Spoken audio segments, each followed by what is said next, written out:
Assalamualaikum warahmatullahi wabarakatuh. Halo anak-anak, apa kabarnya hari ini? Semoga tetap semangat belajar ya. Nah, pada video kali ini kita akan sama-sama mempelajari materi tentang mekanisme mendengar pada manusia dan hewan. Tapi sebelum kita belajar, jangan lupa klik atau tekan tombol like, komen, dan subscribe ya, biar channel ini makin berkembang. Langsung saja yang akan kita pelajari pada video kali ini. Yang pertama yaitu tentang struktur dan fungsi telinga. Yang kedua tentang proses mendengar pada manusia. Dan yang ketiga tentang pendengaran pada hewan. Apa itu telinga? Telinga itu merupakan organ pendengaran yang memiliki fungsi untuk menangkap dan mengubah bunyi yang kemudian diteruskan ke otak. Tentunya bunyi yang dapat didengar oleh telinga manusia itu merupakan bunyi atau suara yang memiliki frekuensi antara 20 Hz sampai dengan 20.000 Hz atau yang sering disebut dengan istilah bunyi audiosonik. Ada beberapa macam bunyi ya, selain bunyi audiosonik, ada juga yang disebut dengan bunyi infrasonik. Kalau bunyi infrasonik itu merupakan bunyi yang memiliki frekuensi di bawah 20 Hz. Ya, contoh bunyi dari infrasonik yaitu bunyi gempa bumi ya contohnya.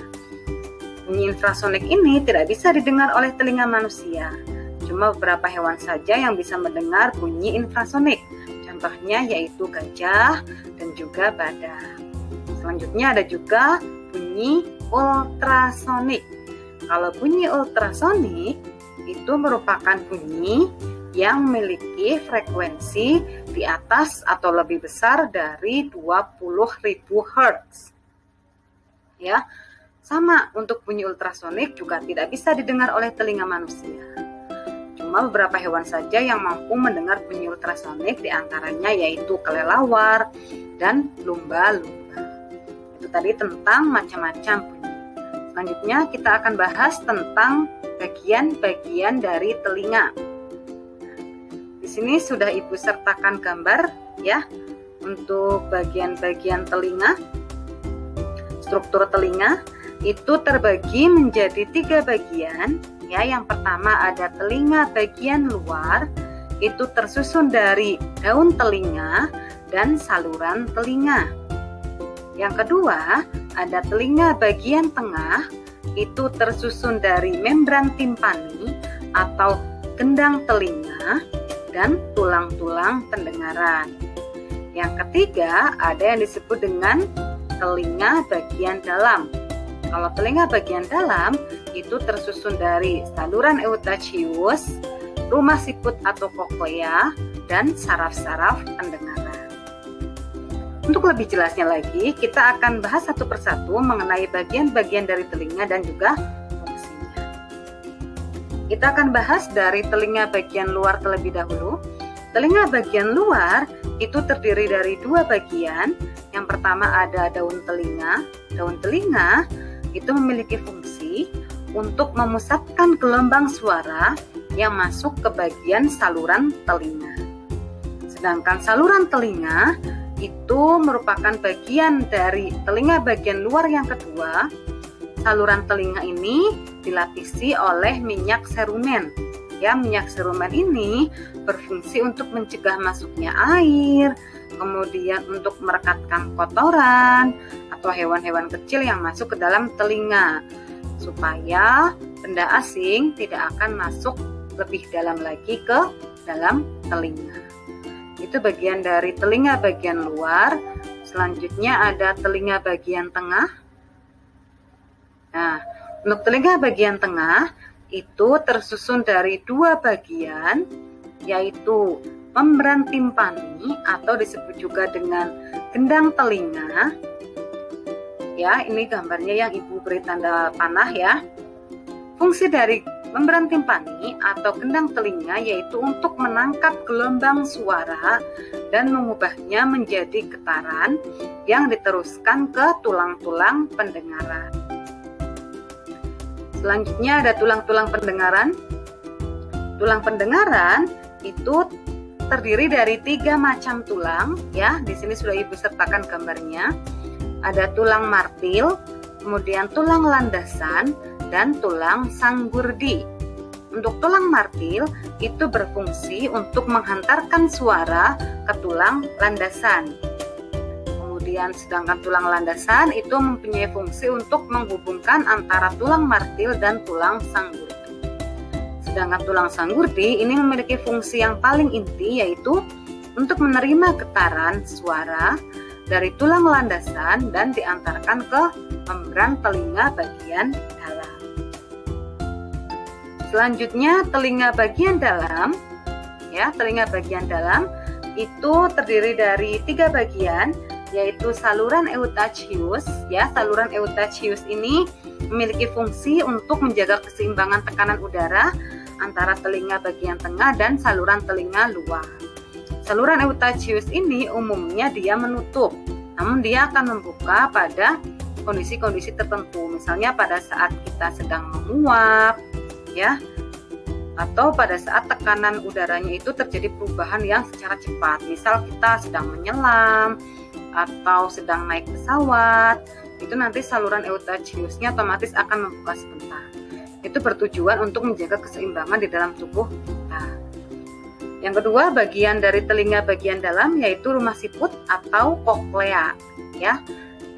Koklea ini memiliki bentuk, ya, menyerupai rumah siput. Kemudian di koklea ini terisi ribuan sel rambut yang peka terhadap tekanan.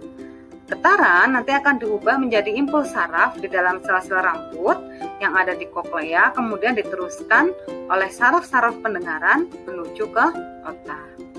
Kemudian bagian ketiga ada saraf pendengaran, tentunya saraf pendengaran yang memiliki fungsi untuk meneruskan suara ke otak. Itu tadi bagian-bagian dan fungsi dari telinga.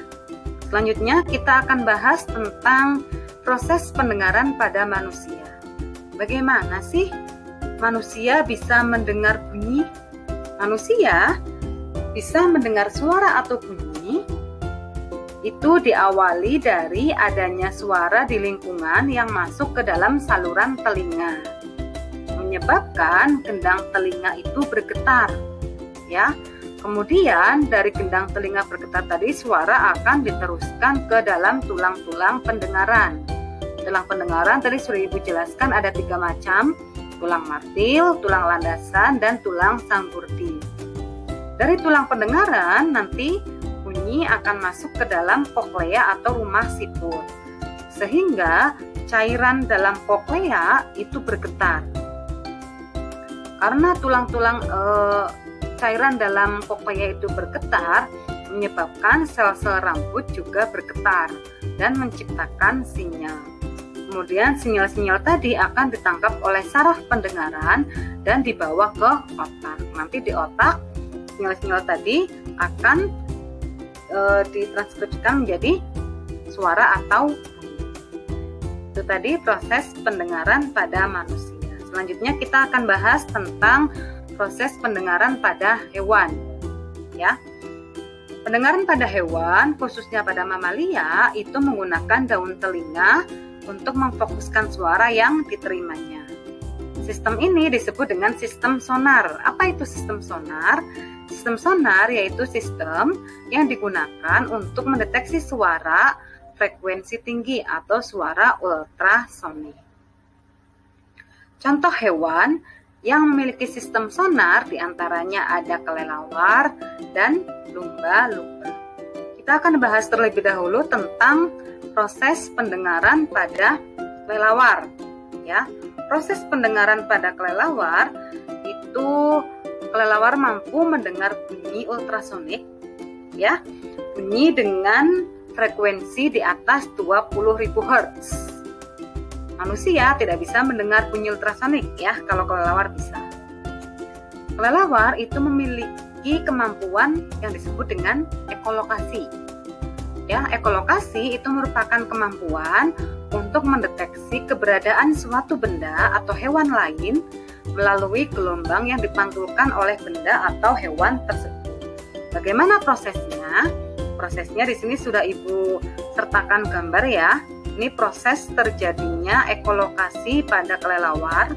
Yang pertama, kelelawar akan mengeluarkan sinyal bunyi dengan frekuensi tinggi. Ya. Kemudian pantulan suara dari serangga tadi, pantulan suara dari kelelawar tadi akan diterima oleh serangga. Kemudian pantulan suara dari serangga tadi akan dipantulkan kembali dan diterima oleh kelelawar. Kemudian kelelawar kembali mengeluarkan sinyal sehingga bisa mengetahui posisi mangsanya dengan cepat. Kelelawar mengikuti pantulan suara tersebut, kemudian menangkap mangsanya. Itu tadi proses ekolokasi pada kelelawar.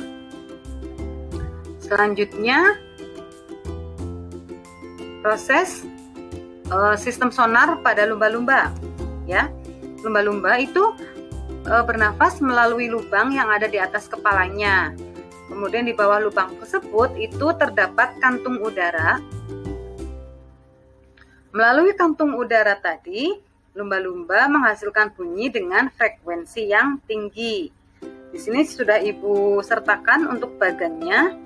Untuk bagan sistem sonar pada lumba-lumba, yang pertama itu lumba-lumba akan memantulkan gelombang bunyi. Ya, tentunya gelombang bunyi itu frekuensinya tinggi ya, frekuensi di atas 20.000 Hz.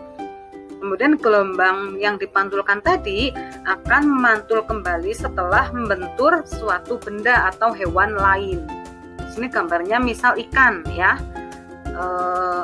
Kemudian setelah gelombang tadi terpantul kembali, rahang bawah lumba-lumba atau yang disebut dengan jendela akustik akan menangkap gelombang tadi yang kemudian akan diteruskan ke dalam telinga bagian tengah.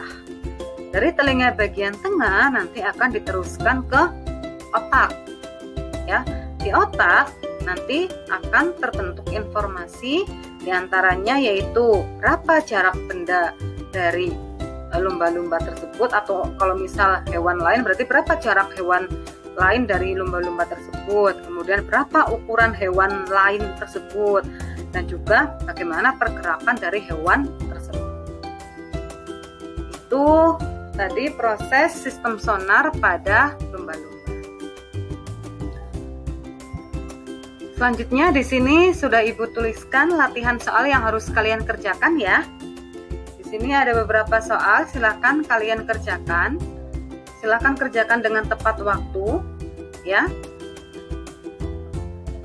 Kemudian kalau sudah selesai kalian kerjakan, jangan lupa kalian kirimkan ke Google Classroom.